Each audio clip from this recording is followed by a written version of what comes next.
Well, here we are again.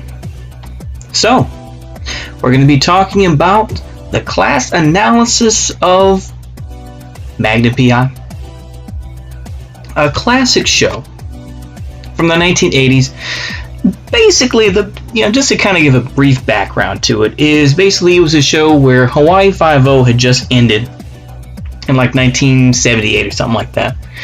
And so they said, NBC said, well, do we really want to stop doing production in Hawaii?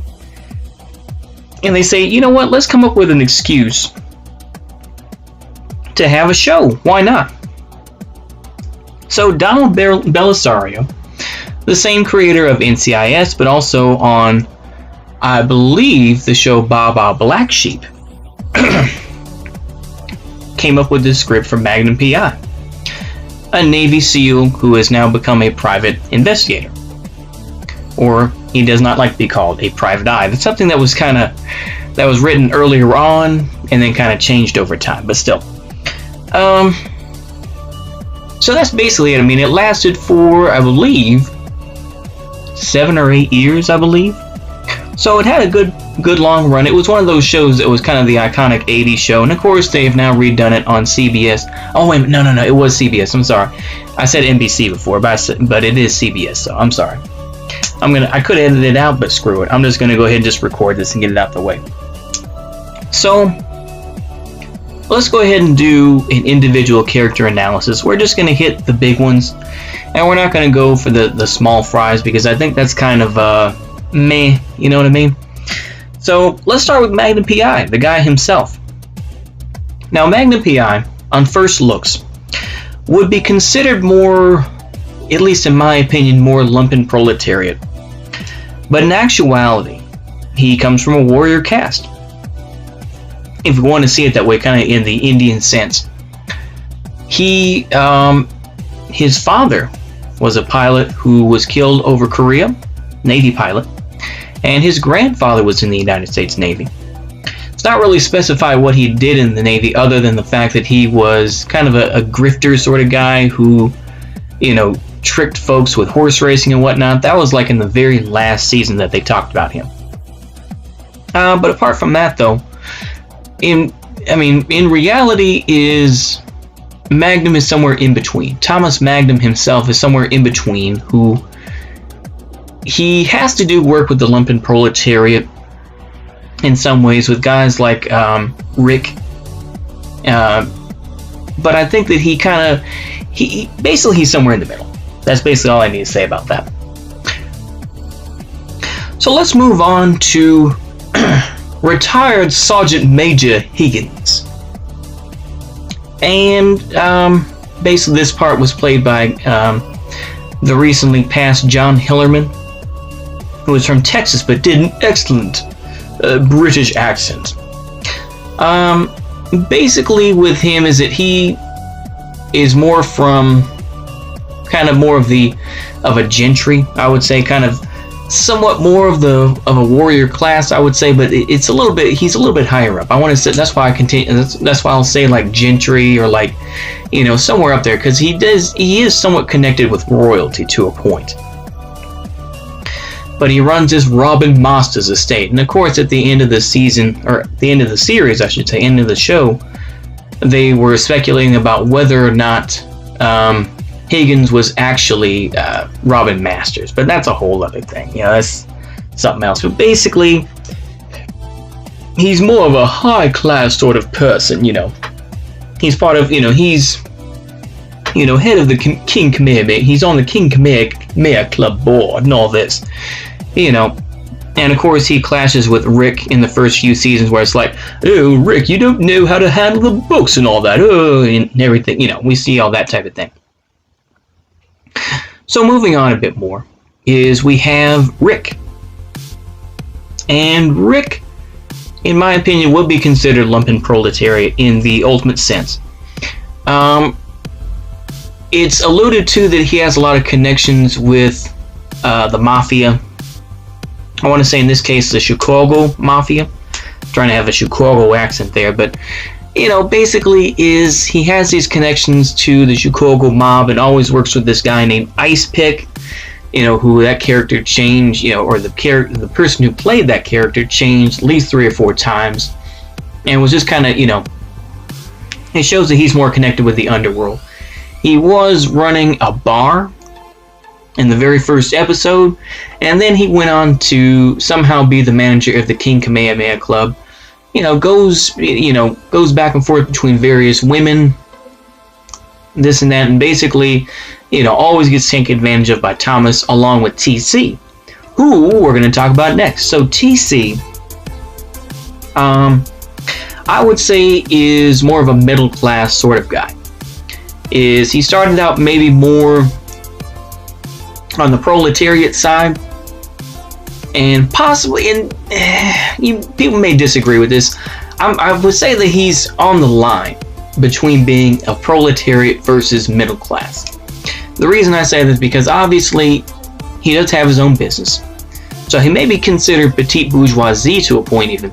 Like I say, he's straddling a lot of lines here, at least in my opinion. But TC, in terms of his background, it sounded like he was just kind of a hardworking guy who, possibly came from the South in some way, and, became a helicopter pilot, obviously, when he was in the Marine Corps, along with Rick.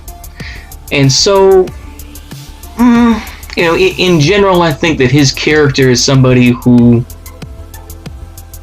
is more of the legit sort of guy. So he really wants to be considered legitimate. But he feels a loyalty, obviously, more of a battle buddy sense, obviously being in Vietnam, towards Thomas Magnum, who was a Navy SEAL, and Rick, who was a machine gunner. There's that camaraderie that exists, that kind of goes back and forth. And, just to kind of talk about, there's also Carol, who is the lawyer who was brought up at the end. She's not really as important. I think in general, I actually saw a video from, Step Back History, who was talking about how the Vietnam War helped to create, the modern day white supremacist movement and everything. I was just like, oh boy, bruh. But it's like, in general, I think that, obviously a lot of people will say this about Magnum PI, but it's a show that was just a kind of the standard 70s, or 70s going into the 80s sort of, weekly program, basically, where it's like, we're gonna have comedy, obviously, we're gonna have Higgins' Irish brother, where the first episode they're talking about the Troubles. Yeah, they actually do an episode where they talk about the Troubles, where these two hot, as they always are, these two hot lady stewardesses are staying at, the the Robin Nest, as it's known. And side note is that building doesn't exist anymore. That's just kind of a side note. They tore it down. I think part of it was, a guy that was nominated by Obama, I believe. But anyway, moving on from that. They did an episode about the Troubles, where basically this is where they helped to bring in Higgins' Irish brother. Basically, they're talking about this ancient artifact or something like that, and they made it seem like, oh, you stole it, you stole it from the famous castle in Ireland, and Dubrow and all this. But you had these two women who I guess were part of the IRA, because Higgins was good friends with the Brigadier. The Brigadier would also come up in a few episodes. That character didn't change, or at least the guy who played that character. And basically, of course, the Brigadier, was ironically in Northern Ireland, helping to keep down the rebellious Irish and all that business. And of course, have all these prisoners and everything else like that. We need to have Ireland be free. And of course, that lady gets killed by one of the Brigadier's bodyguards, who's actually one of his men. And of course, Magnum tries to explain it. It's very ham-fisted. It's not. They try to bring up politics here and there. They also bring up schizophrenia as well, and issues of multiple personality syndrome with Sharon Stone, none other than. Where it's like Sharon Stone is like a meek and mild woman, but there's also this wild girl and whatnot. And of course, Magnum sleeps with her, But it was the 80s, right? You know, do a lot of coke and vote for Ronald Reagan, as they say. That's a MST3K joke. But, you know, other than that, it's like, you know, also Frank Sinatra, he was on the show. So I think that overall, in terms of a class analysis, it kind of represents the 80s, where it's like, you know, you can go off to Hawaii and live your life. It's like, you know, there were obviously talks about the racism that exists. It's like, no howlies allowed and all that type of thing. That was another episode they did early on, but it's like, later on, they just kind of just said to hell with it. We're just going to do these, you know, we're going to do these crazy plots and whatnot. We're going to bring in, you know, these other guys that of shows that we want to start. And they didn't go anywhere. But, you know, that's just the way it was. And, of course, nowadays, since they had the remake of Hawaii Five-0, CBS decided to just do the reverse. I was like, hey, why don't we just go back to doing Magnum PI again? And everyone's like, why the hell not? Let's do it.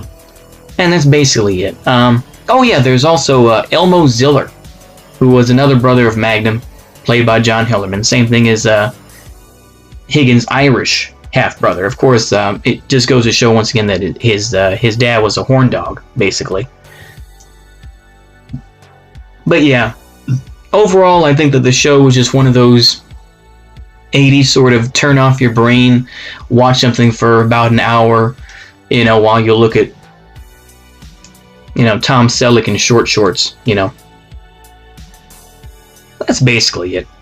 But yeah, like I say, it was a pretty good show for what it was, and I think that there are elements that you can see in there. This one wasn't as well written, because I just came up with it on the fly. And I'm just going to record it, and I'm just going to leave in the breaths and all that, so apologies for the dead air. But that's why I have the music on the background. So with that, I just say thank you very much for listening, and goodbye.